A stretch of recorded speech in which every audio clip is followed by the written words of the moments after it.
पहले भी करता रहा है, आज भी करता है।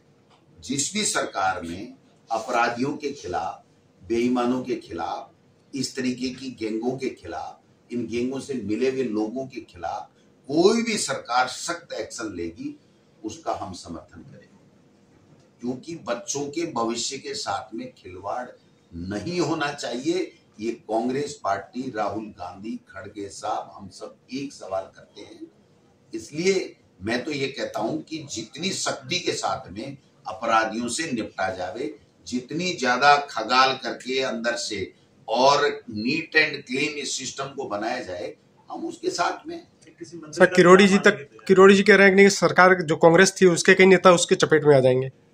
अगर सुनो, अगर वसुंधरा जी के समय के पेपर लीक की भी जांच करेंगे ना, तो भी आ जाएंगे। ये सरकार से संबंध नहीं है पेपर लीक, ये एक गिरोह है, एक माफिया है जो हर सरकार में काम करता है। आप बताइए, राजस्थान में तो आप बीजेपी कुछ भी हम लोगों की सरकार पे आरोप लगा देती है, लेकिन केंद्र की कितनी परीक्षाओं के पेपर लीक हो गए आपने सुना होगा। 70 परीक्षाओं के पेपर लीक हो गए हरियाणा में, पंजाब में, गुजरात में, मध्य प्रदेश में।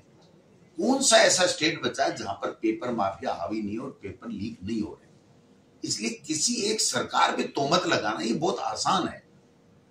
और ये कौन से, ये इनकी परीक्षाएं होने दो। अगर ये पेपर लीक नहीं होने देते हैं तो हम धन्यवाद देंगे। सरकार के अच्छा काम कोई करेगी तो हम भी धन्यवाद देंगे, क्योंकि सबका उद्देश्य एक ही होना चाहिए, चाहे वो आम नागरिक हो, नेता हो, मीडिया हो, कि ऐसे गिरोह पनपे नहीं और इनको सख्त से सख्त सजा मिले और अंतिम व्यक्ति तक जिसने भी बेईमानी की है उस तक पुलिस पहुंचे, कानून पहुंचे और कानून के मुताबिक उनको सजा हो। इसमें किसी की कोई दो राय है ही नहीं। ये चाहे किसी की सरकार के समय, किसी के समय हुआ हो, हमें इससे कोई फर्क नहीं पड़ता। हमारा स्टैंड बहुत क्लियर है कि बेईमानों को जेल के अंदर करो, बच्चों की परीक्षाओं को सुरक्षित करो।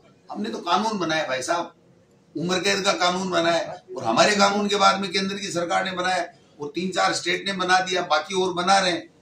तो हुआ होंगे, हमारे समय में भी पेपर लीक हुए होंगे, मैं इसको इनकार नहीं करता, लेकिन कोई भी सरकार में बैठा व्यक्ति नहीं करा सकता। ये माफिया हैं जो करते हैं। इसलिए इनके ऊपर लगाम जितनी सख्ती से लगाई जाए, हम सब लोग उनके साथ। कांग्रेस इतनी मजबूत है, आपने देखा होगा कि किस तरीके से सारे नेता बैठे हैं। और एक सिर्फ हमने, मालवीय जी हमारे ही नेता थे, हमने इतना बड़ा बनाया था, CWC मेंबर, मंत्री, MP, जिला प्रमुख, यूथ कांग्रेस, सब उनके घर में था। जब अंतिम समय में वो लोग वो हमारे पार्टी के साथ गद्दारी करके चले गए, तो फिर हम हमारे उम्मीदवार को जिता लें, ये एनालिसिस हमने किया, या बीजेपी कैसे आ रही ये एनालिसिस किया। उस एनालिसिस के तहत हमने बीजेपी को हराने के लिए, उनको सबक सिखाने के लिए हमने समर्थन दिया था। आज वो बात है ही नहीं। कल अगर पार्टी आला कमान कोई निर्णय लेता है तो वो तो कहीं भी किसी भी स्टेट में, देश में ले सकता है, उसकी पालना हमको करनी है। बट आज की तारीख में बांगड़ में कांग्रेस बहुत मजबूत है। कल आपने देखा होगा सड़कों पे लोग कार्यकर्ता खड़े थे, टिकट मांगने वाले खूब हैं, पदाधिकारी काम कर रहे हैं, नेता काम कर रहे हैं। जनता हमारे कार्यकर्ताओं के काम को, हमारी सरकारों की योजनाओं को अप्रिशिएट कर रही है और बीजेपी से उनका मोह भंग हो चुका है।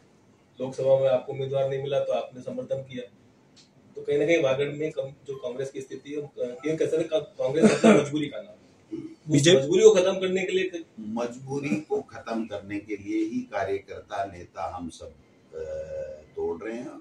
और आने वाले समय में कांग्रेस मजबूत है, ये नाम हो जाए, मजबूरी से मजबूत कांग्रेस हो जाएगी, आपको देखने को मिलेगा। उपचुनाव में सर गठबंधन। दूसरी बात, हमने जो समझौता MP इलेक्शन में किया था वो हमने किया था, और हमने इसलिए किया था कि हमें मोदी सरकार जो इस देश में नफरत फैलाने का काम करती है, संवैधानिक संस्थाओं का दुरुपयोग करके जनता के हित में काम नहीं करती, उस मोदी सरकार को हटाने के लिए समान विचारधारा की पार्टी, जो कभी कह रहे हैं बीजेपी के पास नजदीक भी नहीं जाएंगे, उस पार्टी को हमने बीजेपी को हराने के लिए समर्थन दिया।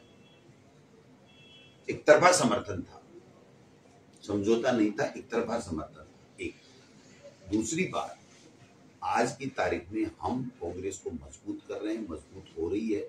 सभी 6 जगह हम कांग्रेस पार्टी चुनाव लड़ेगी, लेकिन जो देश की परिस्थितियां हैं, उस देश की परिस्थितियों में इंडिया गठबंधन को मजबूत करने के लिए, भारतीय जनता पार्टी को सत्ता से हटाने के लिए, लोकतंत्र को बचाने के लिए, संविधान को बचाने के लिए अगर पार्टी आला कमान कोई भी समझौता करता है तो वो समझौता हमारे लिए लागू है।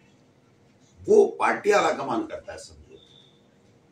इसलिए आज की तारीख में हम 6 के 6 जगह कांग्रेस पार्टी चुनाव लड़ने जा रही है।